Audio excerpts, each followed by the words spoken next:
निर्माण श्रमिक मानक राज्य सरकार निर्माण श्रमिक कल्याण योजना रे सहायता राशि प्रदान। राज्य सरकार सबुबले साधारण लोकंक विभिन्न जनहितकारी कल्याण योजना करथुवा बेले राज्यर विभिन्न अंचल निर्माण श्रमिक मानक निर्माण श्रमिक कल्याण योजना माध्यम पुरी जिलार कोणार्क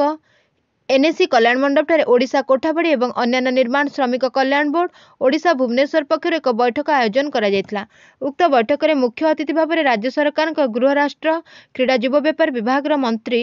तुषारकांति बेहेरा जोगदे उपस्थित श्रमिक मानक राज्य सरकार समस्त योजना किपरि ठीक समय साधारण लोके पाइपर से नहीं उद्बोधन देते, जो निर्माण श्रमिक मैंने लगातार भाव 10 वर्ष अधिक समय धरी पंजीकृत अतिक्रांत करने पर निर्माण श्रमिक परिवार मुख्यों अकाल वियोग, परिवार पुओ झीओं विवाह, उच्च शिक्षा, अंत्येष्टिक्रिया, दुर्घटना जनित दुरारोग्य पेंशन भली विभिन्न योजना अंतर्भुक्त हो राज्य सरकार श्रमिक कल्याण योजना माध्यम सहायता राशि पाइपर मुख्य अतिथि मंत्री तुषारकांति बेहेरा और आयोजक मधुसूदन प्रधान कहते। आज कार्यक्रम शिक्षा सहायता 134 जन को 9,35,200, बह सहायता 405 जन को 2,75,000, मृत जनित सहायता 59 जन को 1,13,00,000, फुरेनाल सहायता 2,80,000 जहाँकि